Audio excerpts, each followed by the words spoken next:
跟咱家亚维毛人亚维聊天室开门喽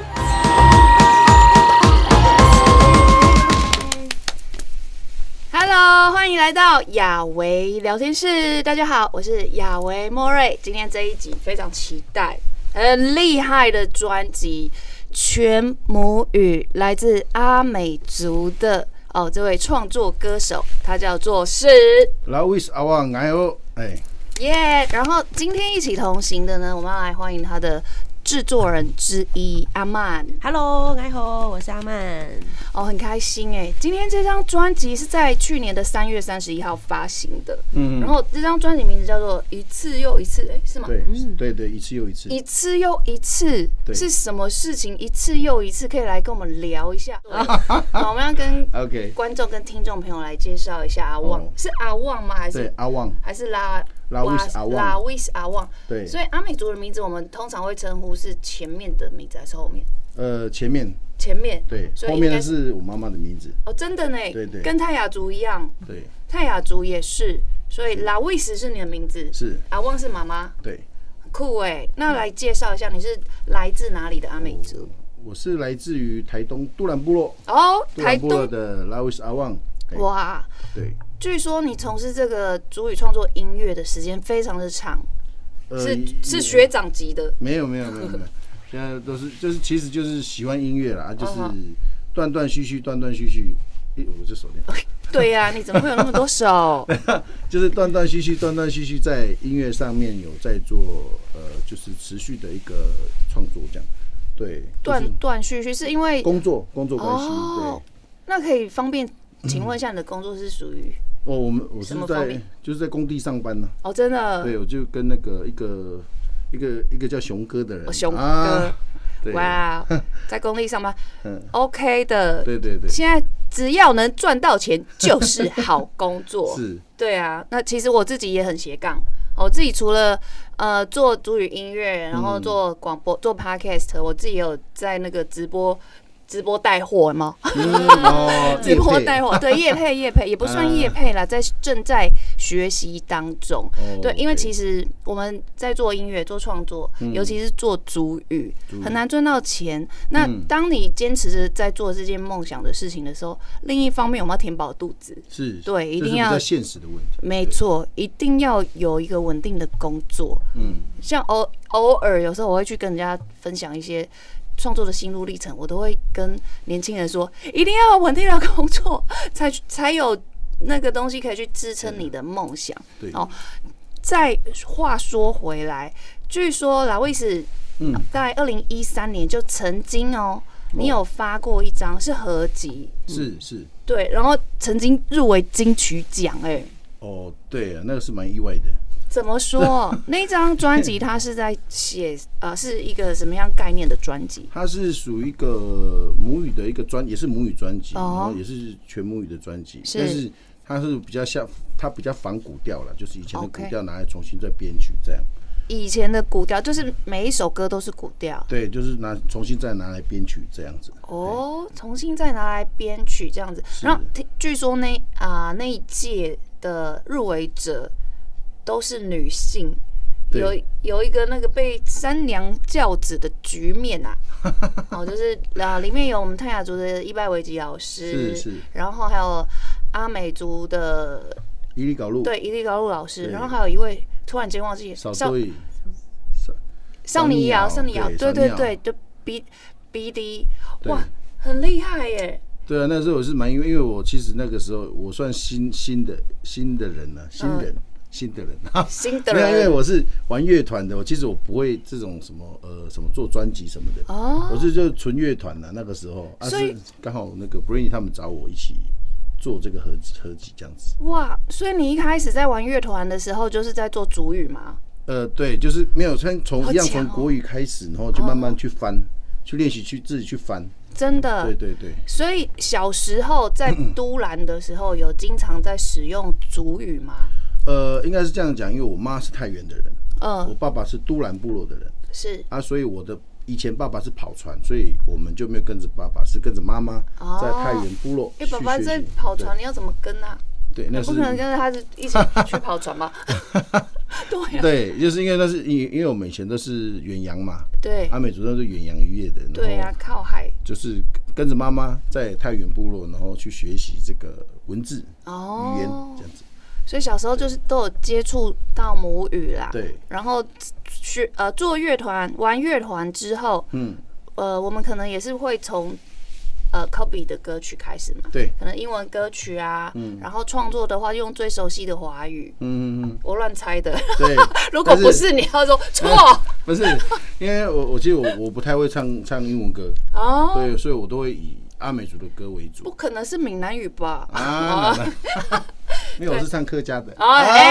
厉害呢！到底我是唱客家的，原来是客家山歌。是，然后后来因为华语制作人快忍不住，因为华语创作之后，你什么机缘让你去因为你从古谣开始嘛，就开始唱古谣。什么样的机缘？机缘哦，其实国中的时候吧。国中的时候，因为开始学习，国中也很小呢。对，现在蛮大的了。我是说身高身体不是肚子，不是我的意思是说，是以前国中的时候，就是刚开始学会讲母语，就跟妈妈讲，然后开始想要用母语的方式跟老人对话，跟老人开玩笑，是，然后慢慢的习惯之后，我觉得。我们用语言来唱，就是自己的语言来唱歌，是一种很美丽的事情。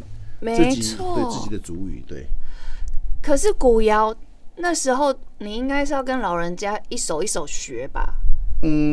也没有一首一首学，就是他们怎么唱，我就跟着他唱，跟着他们唱，跟着他。我觉得阿美族的古谣很特别哦，就是虽然说我不太理解里面的意思，但是每一首歌它会包含的非常多的虚词，但是每一首歌它都有各种不同意义。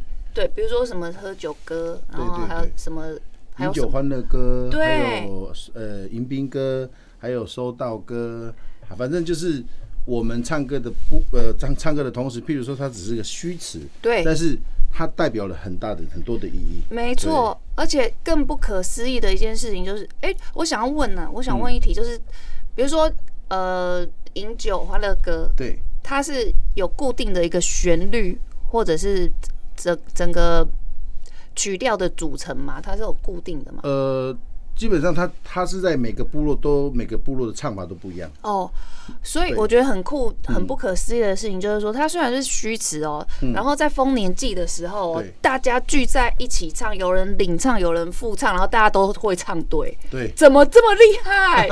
我就觉得怎么会有这么超酷的一件事情因为这就是最基本在部落的一个传承嘛，就是说，譬如说我们是领唱者，对，所以你个西拜的意思就是在领唱的人，对，就是譬如说我唱，然后后面的弟弟妹妹就可能就要帮我副唱，对，那其实那个都有练习过了，就是有先练团就对了，对了，一定要练习啦，那个没有练习谁会？对，因为我们就是不同族群，然后看到会觉得说，我们像观光客就觉得哇，怎么那么厉害？虚词他们怎么都可以唱啊？这样一呼一应的这样子，应答一唱一答这样，很厉害，然后非常酷。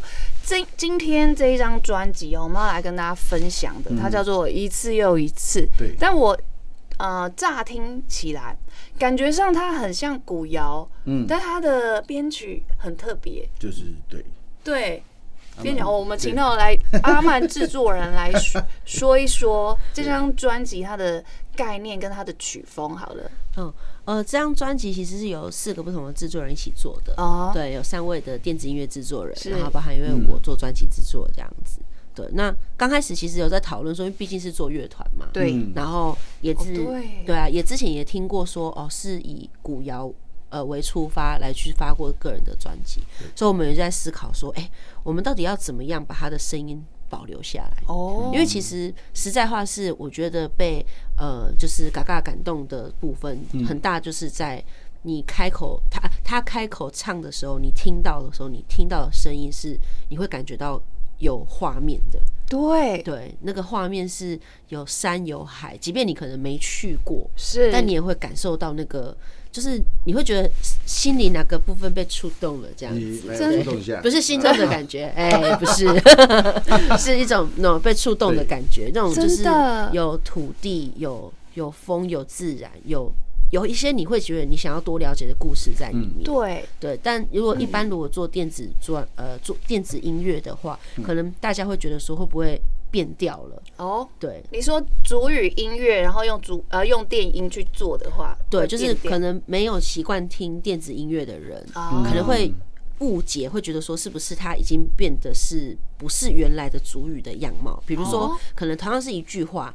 但是有的电子制作的方式会把那句话把它拆开来，把可能每一个字再加上不同的效果，然后再放到电子音乐里面去。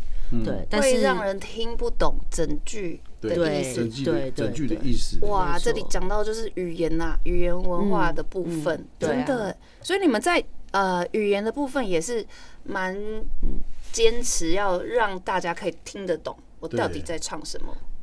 我觉得是至少首先是我一定不能完全听得懂，是嘛，对不对？但是那至少做出来要让唯一能够听得懂人的族群一定要先听得懂。对，很棒哎。对啊，其实我最近在写论文，硕士论文，然后我自己也是做主语音乐创作，所以其实我的论文主题蛮有趣，我自己觉得啦，自我感觉良好。我自己因为主语嘛，主语的创作方式有非常多种，所以我最近就在研究这个论文的主题就是在研究说我们的主语创作音乐是用中文写好来转译它，还是有的人他是编中文，然后边学主语，然后一起同步进行，好去做比较新潮的。另外一种就是可能先有了主语的底子，再去学习之后，然后再去做一些填调，然后把自己所能写的东西写出来之后，先长出主语，再翻译成中文。我是用这3种去研究这3种创作方式，我觉得其实还蛮有趣的。那刚刚这样听起来，你们比较偏向是第3种，感觉上啦。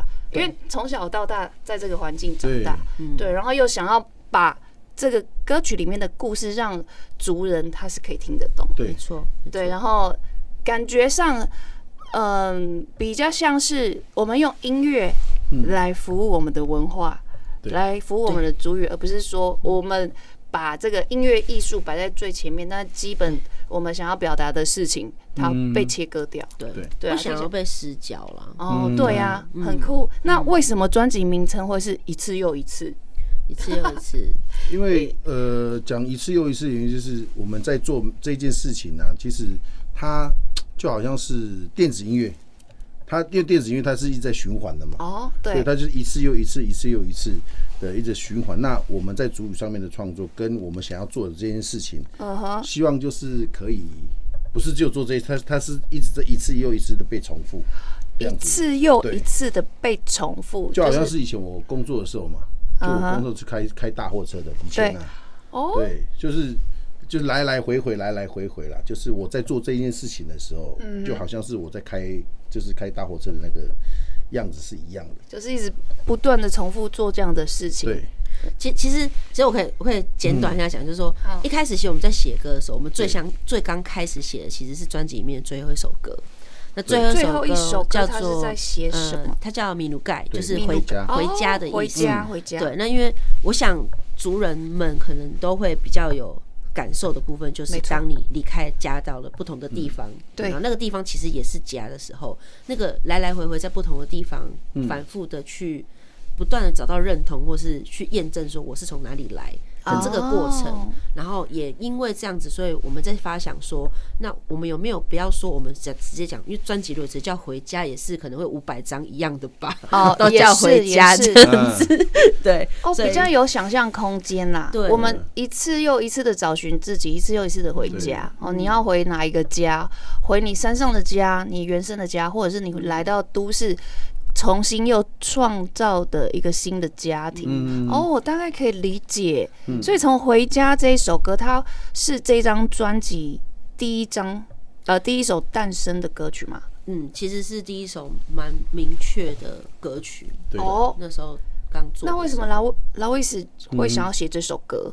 你说回家这个吗？对啊，因为它其实它是一个我们整张专辑的一个故事轴的尾端，就是因为我们写这一首歌，这张专辑它是从头，它是有故事性的，然后从英雄开始，然后一直到开车，还有巴拉嘎。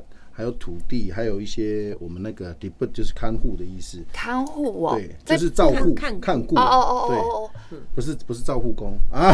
对，我想说那个长照2.0准备要来宣传。就是它是整个故事走的尾端，那回家这一首，但是它又是我们在创作的第一首歌曲，只是刚好我们把它放到最后，本来它是放在第一首，对。我觉得放在最后一首的安排也蛮不错的因为大家终究都要回家。对呀，最后你还是要回家。看你是要回哪里的家，小三的家还是什么？不是干什么东西？干什么东西？对。据说你刚刚有说你之前是开卡车，是在这张专辑里面也有讲到开卡车、开车，不是开卡车。也是开卡车啊，就是开货车、大货车，对，送货，对，比如说像那种。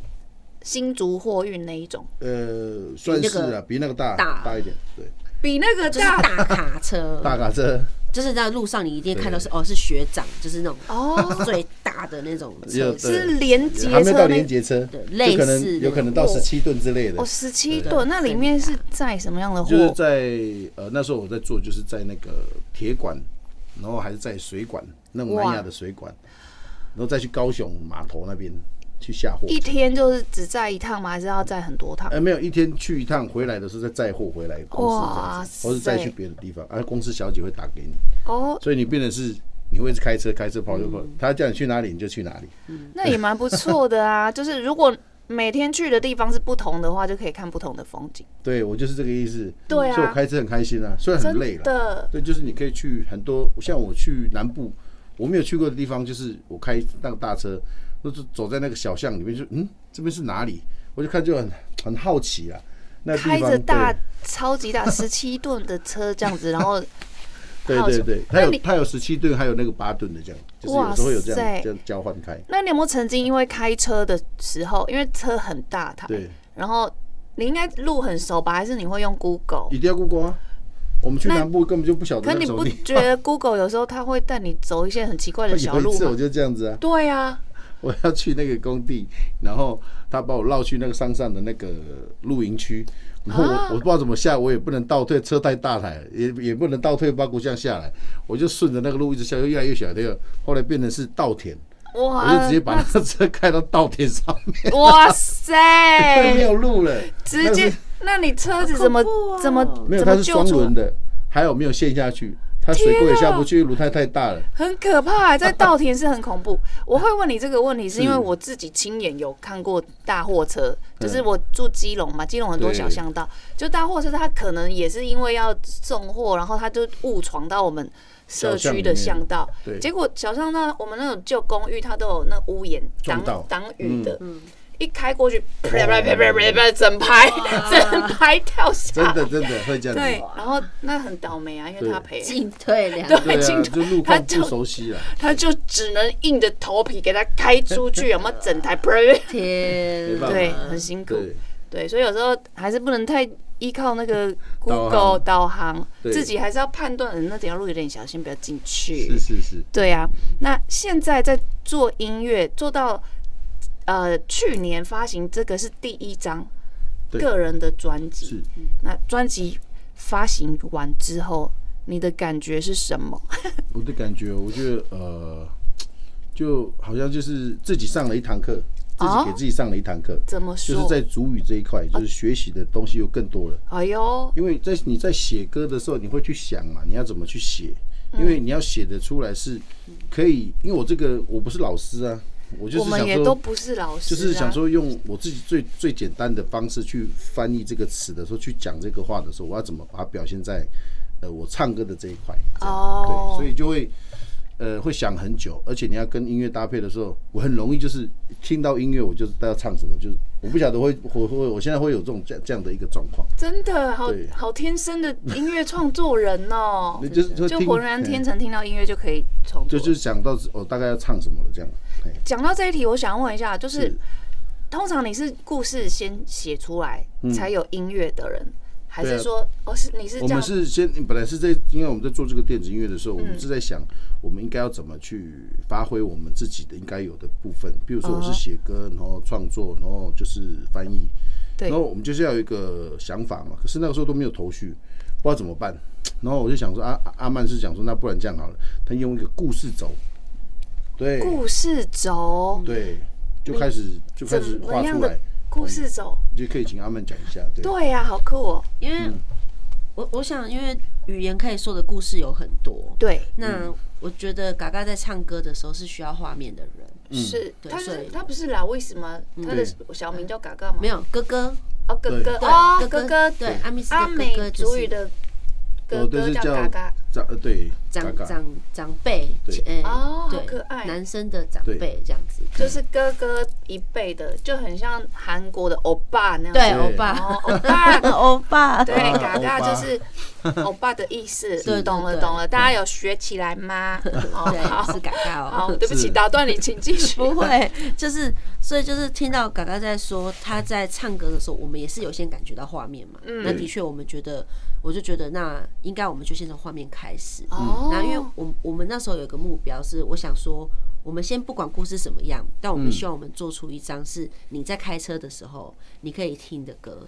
你可以打起精神听，然后你可以开车的时候会有感觉，可以往前开，不会觉得疲累。因为你也知道，从北部到东部或南部是长途的车程。对，哇塞！我听你这样讲，我整个头皮有点鸡皮疙瘩出现。为什么？因为我这2天，因为我要专访你嘛，所以我都是在开车的时候听，因为我上班我没有办法分心，我们不能一心二用。是，我家住很远，我基隆要到新北上班，所以我开车的时候听你的歌，然后也是一次又一次的来回这样子听，然后真的确实是很有画面，而且我想要等一下。不好意思，我又离题了。我们可以先讲一下时间轴啦，时间轴还没讲到。对，所以我们就说，对，回来想说，再问时间轴的问题。就是开车嘛，然后说，那你开车要听的歌，那我们来想想，那你开车，我们第一个开始出发，我们感受到什么东西，然后就慢慢一步一步。最后我就写了一个故事，是这样的，就是说，因为我在做这张专辑之前，也做了一些田调跟考察。对，那在阿美的文化在台湾来说，有找到阿美文化最早时期是在3000多年前，在台湾的地方找到，跟有考究哎，对，跟整个世界的那个巨石文化其实是同一个时期这样。那我就在思考说，因为其实我很喜欢一些外星的文明啊，或者是了解一些不同的文化嘛。那我就在研究这件事情的时候，会觉得说，那如果说我们现在在2026年，我们可以找到3000年前在台湾的东西，那是不是代表我们现在在这里做这件事情，我们也有机会可以留到未来的3000年？我一定可以啊，一定可以啊，因为我们现在的那个录音技术跟那个保留，就是我们的那个载具，就所有的艺术的载具的技术都比以前好太多。没错，以前根本连文字都没办法去记录啊，声音什么的。没错，所以30万年以后都有可能。对，可看放在哪里来 ？USB。还是应该没有 USB 这种东西了吧？应该没有了吧？对啊，以后可能就是什么载具都不用，我们只要用脑波看这样子。我要听阿曼，不是阿曼，我要听劳伊斯，然后他咻，他的音乐直接串入。对啊，这不是没有可能呢。我觉得是有可能的。对呀，用脑波，对啊，对啊，用脑波，用电波。所以在讲的时候，其实因为电子音乐也是一个很新时代的东西嘛，但是当它在跟古调出现的时候，其实是一个很强烈的碰撞。对，所以这个很强烈的碰撞，从故事本身到音乐本身，甚至到专辑封面设计本身，其实都是一个有蛮极端的碰撞在里头。对，所以专辑里面刚开始就在讲说，有一个青年是，然后他就是从部落出生，然后来到都市之后，在这个都市里面找到的工作就是开车，然后开着，有一天他就听到了风的声音。就引领他一路回到了他的家乡，然后还没到家乡前，他就在一个大自然的环境停了下来，然后就有声音引导他一路往到山上走，然后在那个地方就有一个就是可能可以感觉是可能过去有祖灵或祖先生活过的地方，对，那他在那里很疲倦，他就休息，然后在那边休息，大树下睡着了，睡着的过程他就穿越到了3000年后，穿越还是根本是可以拍一部连续剧，好厉害，可以对，那所以我觉得蛮厉害的。还没有阿美族的穿越剧，好酷，好像对，超酷的阿美族穿越剧好像不错。那从这个开始这样，对，那他穿越过去到了之后，其实就有那个时候的族人就问他说：“你是谁？你从哪里来？”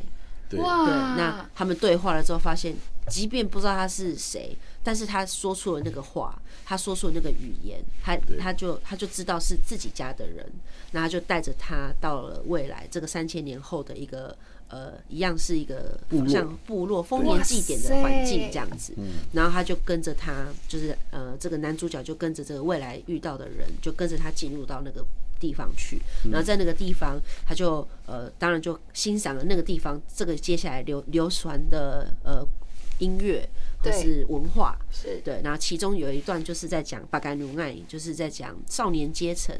在阿美族里面，他们会有不同的阶层，对，用年纪来分，不会分你是哪一家的人，还把所有的人的就是人打散，然后只用年龄阶层来分级。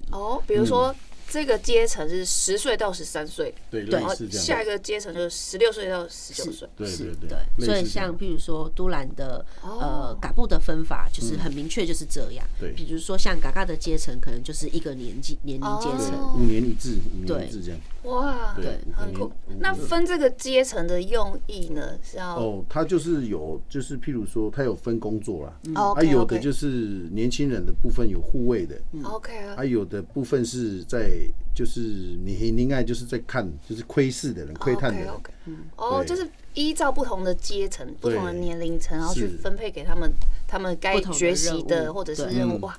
好酷哦！对啊，我去看的时候我也觉得超酷的，对啊，而且你要想象是，比如这个阶层，我现在学习也是这样。对，等我5年过后，我学习完了，也不能说学习完，就是我学习到一个阶段了，我又到了新的阶层去，我又重新的学习。对，可是我带着我过去有学到的东西，然后再继续往前走，就是一次一次的不断的晋级，对，一次又一次，一次又一次，一次又一次的不断的学习，不断的晋级。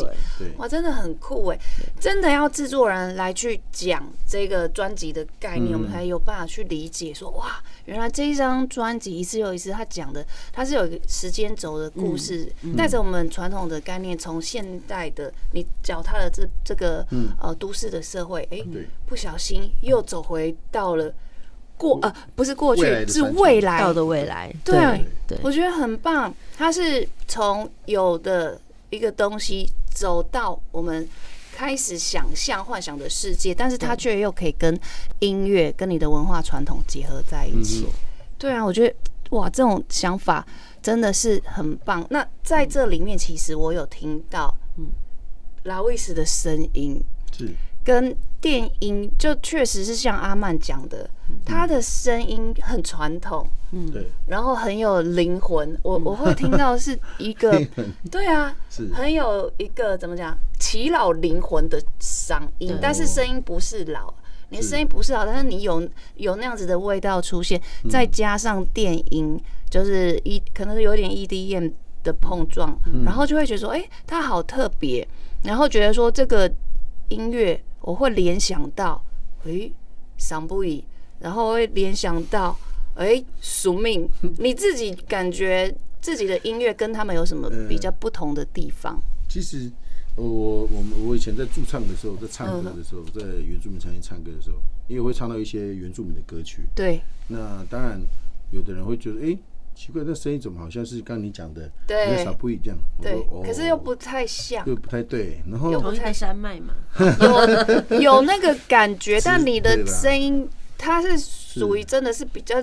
老一辈不是老一辈，我没有这样讲。他的嗓音是比较接近古谣传统，但是你有那个味道，但是你又比较新。是因为我有去跟人家解释说，像萨布伊他的声音是比较圆润的那种圆厚实的，对。我的声音是属于那种穿透的，比较透。就是当然也是一样，是有点老腔啦。对那个老腔是灵魂老灵魂。是怎么讲？那个变成是。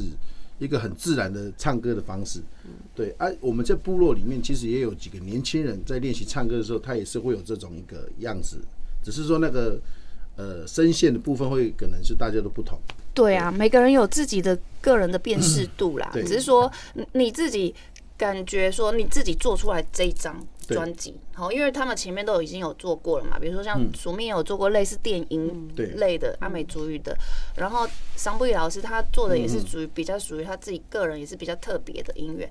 你自己会不会觉得说，我做的东西跟他们不一样？然后我做有没有你自己的想法是什么？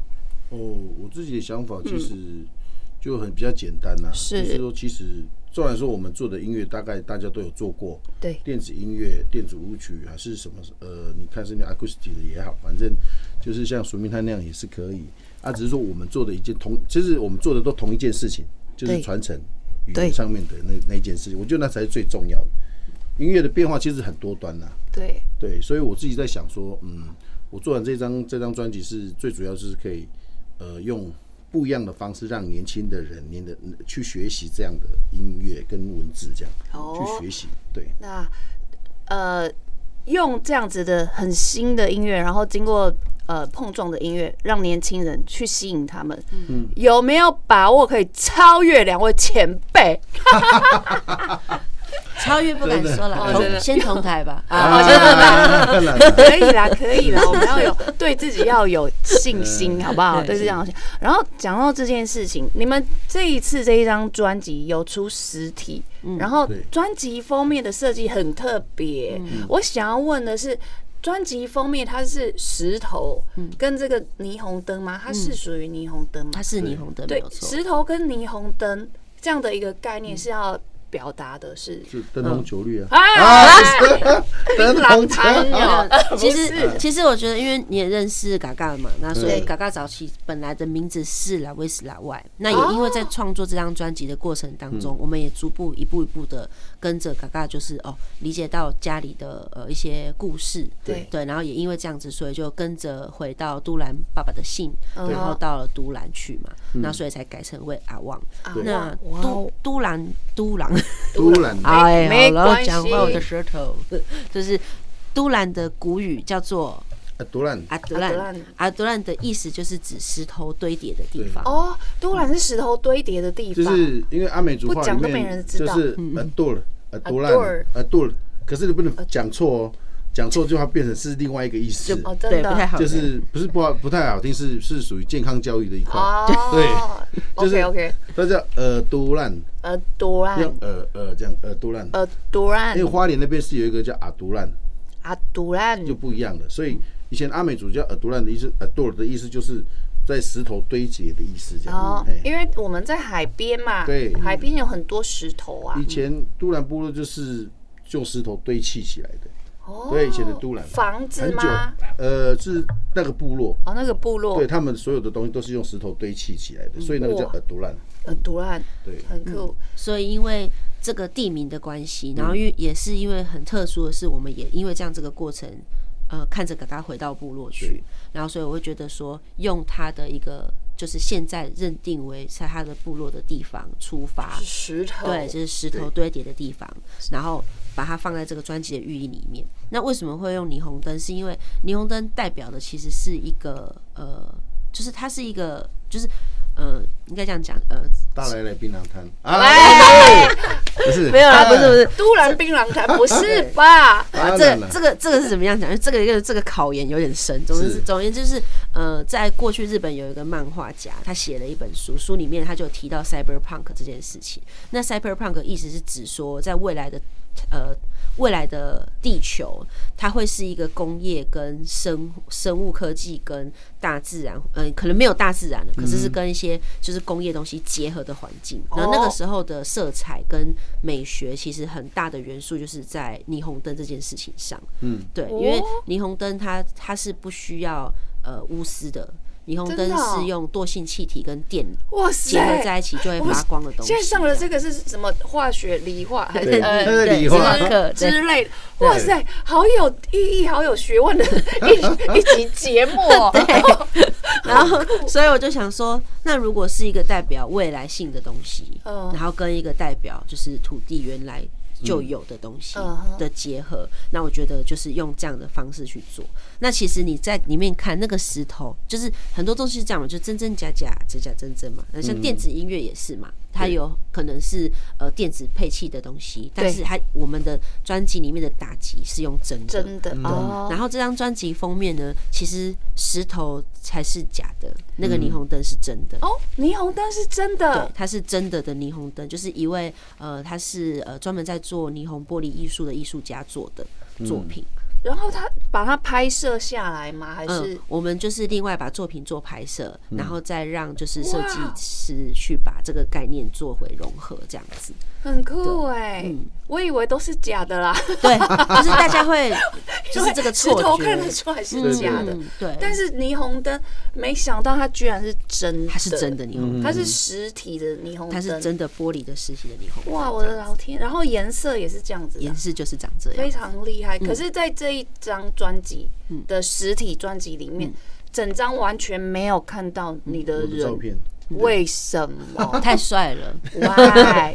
没有，因为我就觉得说，我最主要这张专辑出来，我有跟他说讨论过，说他们本来是要把我拍上去，可是我的意思是说，我要想要表达是这张专辑的完整性，就是以古调我想要传达的意思，而不是我，对我想要传达是我的声音而已。很棒，很棒。所以我长得也不怎么样啊。不要这样子讲，这是你的作品啊，就是希望大家可以聚焦在音乐上面，在作品上面，还有他们想要说的故事。对。如果我们只是说，那好像在讲我自己，自打嘴巴。那专辑封面是一个人穿得漂漂亮亮的，那也是要很漂亮才可以。没有啦，不是啦，也是很有概念，不是啦，要聚焦啦。其实音乐本身这件事情，就是我们把这个作品做出来，要让大家听到，然后你们可以专心的听它到底是什么，而不是说我看这封面很漂亮，然后里面的看文字，不是。实体专辑的封面文字只是我们要来辅助，来告诉大家，因为很多人看不懂、听不懂族语，然后来去那个辅助一下，可以看到它里面到底在写什么。然后想要问一下，我们现在所有的串流平台都可以听到这张作品吗？是的，没错。然后实体专辑在什么地方有做贩售呢？诚品、博客来还有各大唱片行。太棒了！所以各位听众跟观众朋友们，你们听到要支持哦。对，这张专辑一次又一次，对 ，La Vis A One， 请你们去串流，先把这一张专辑听过一遍。它是一个穿越剧。穿越时间，阿美族的穿越剧，然后我们有阿美族的欧巴做创作，嘎嘎就是创作给大家。那希望大家会喜欢这张专辑。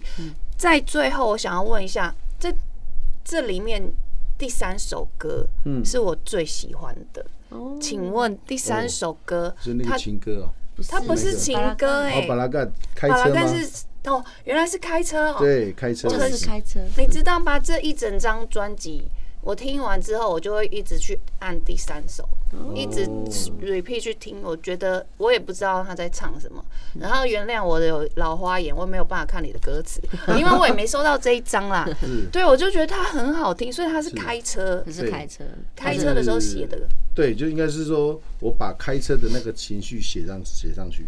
对，就是我每天那时候在开大货车的时候，对，但是不好的我不会写啦，我是写的是开心的。那你真的有 get 到开车的人呢？我就是在开车的时候就是一直听一直听，然后就觉得这首歌怎么这么好听，然后旋律也很特别，然后编曲也很好听，很舒服。这张制作人是。我们有3位制作人，对，一位是孝琴，也是在前年有得金曲金鹰奖的电子音乐制作人，然后另外一位是大卫 FTK， 也是在去年得了金曲金鹰的电子制作，然后还有一位是 OVDS 的 Kit Trust。对，那他本身也是 OVDS 自己的这个乐团的制作人，对，那他也是有入围金鹰奖，都是金曲金鹰非常厉害的制作人，对，跟编曲老师，所以你们其实这张专辑去年很早就发行了，对，好3月底就发行了。那对于自己，因为再来就是要揭晓入围金曲奖，你们到底有没有信心？有没有信心自己可以入围？志在参加，还是要有信心希望得奖。对呀，这么好的专辑，对啊，希望更多人可以听到，因为我们真的花蛮多心思在这件事情上面。对，就是不论在磨合跟对于文化这件事情的了解，因为我觉得跟着嘎嘎一起回到部落，从认识他到一起创作，到跟着一起回到部落，这整个路程上真的学很多。做这张专辑的时候，有一直不断的回去部落去做田调？没有。就是我就是被填掉的人了。哦，对，我们填掉他，我就是部落，然后不够的部分请他再填掉。你就是部落，哇！没有啦，我的意思就是我基本上我在创作这阿美族专辑的时候，是我自己就可이跟他们去做一些每一首歌的解释跟讲话的方式。没错，对，就是这是我觉得我可以做到的，我们就不需要去还要特地跑去部落去问什么的。除非我自己不懂了，我就会问我这边的北部的法基，就是我的长辈，叔，对，就他们这样。法基这个我之前有听过，有学过这个字，法基就是叔叔之类的。对，所以我只能叫嘎嘎，对，还没有到法基。他很年轻啊，对呀。今天很开心可以聊到这张专辑，一次又一次，我觉得它是一个我自己个人不专业的感觉，它是一个非常概念性很强。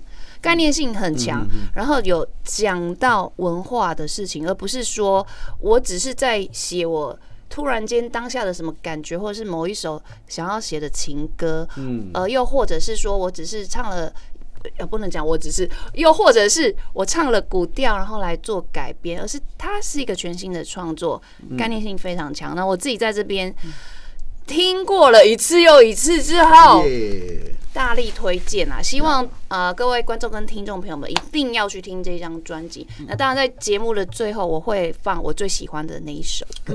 那首歌它的主语是巴拉干，巴拉干。对，好，我们待会在最后来听巴拉干这一首歌。那我还要再问几个问题。在去年3月底发行，你们有拍 MV 吗？还是说有计划要做 MV 这件事情？我们有拍了一支 MV。哦。过程也是不简单，我们也可以分另外一集来讲。真的，再来没关系，我可以把我的废话剪掉。对啊，MV 是哪一首歌？MV 的话，我们是用底不正，对，那个看顾，看顾，对，没错。然后 MV 的内容剪辑是都蛮完整的了。哇，那但是因为还没发行吗？还没。对 ，OK。然后会选用这首歌，我觉得也是当时的那个导演，那个导演叫蛋蛋，他也是对于这首歌特别有感觉。哇，对，看顾，这首歌也是特别有感觉。然后我们也在想说，在歌的，就是在做这首歌的过程，也是有跟另外一个我的阿密斯的好姐妹啦 ，Beats，就是也有邀请她来唱这样子。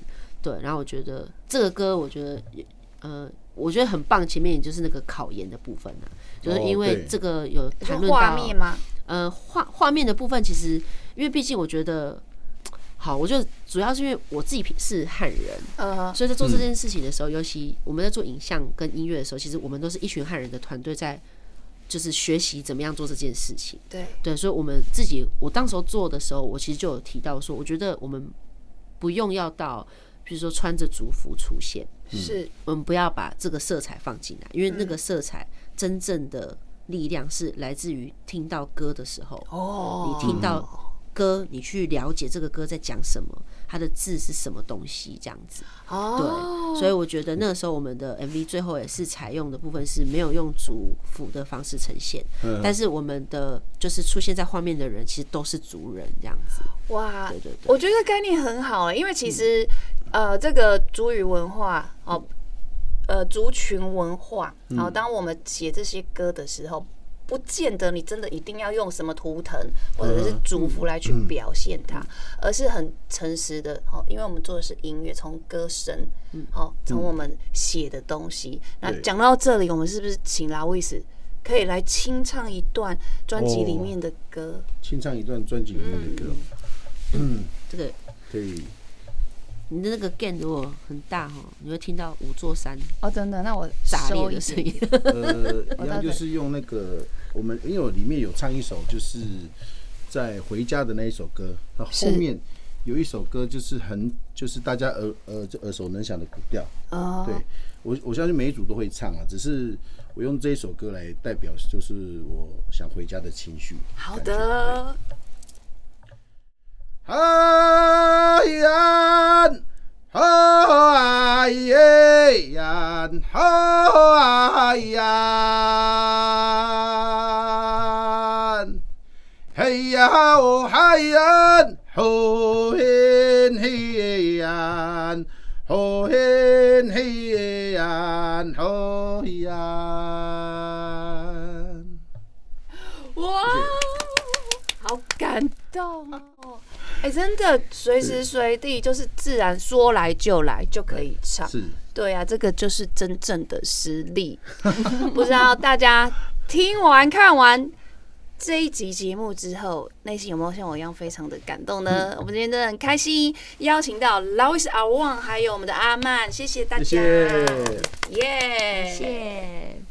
后面再来个回马枪，请问怎么搜寻你的 FB 跟 IG？ 我们有那个粉丝专页，就是只要在那个 FB 上面，只要打 LAWISAOW 就找得到我了。耶！然后这边后面再加中文的部分是拉卫士阿旺，拉卫士阿旺，对，要帮助一些汉人的朋友找到你。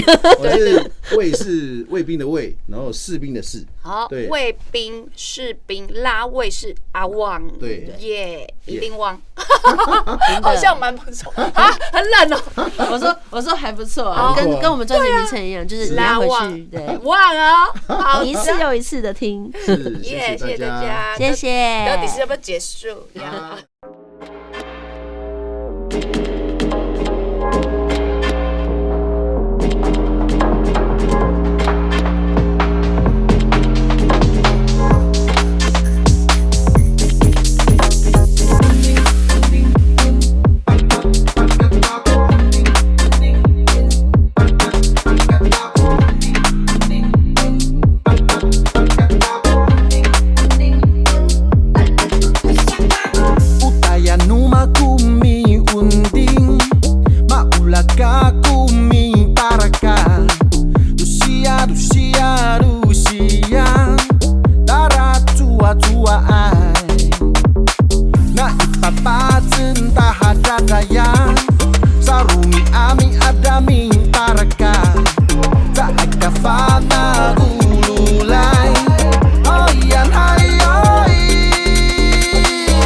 pusing nggak? Ya woi Mauring.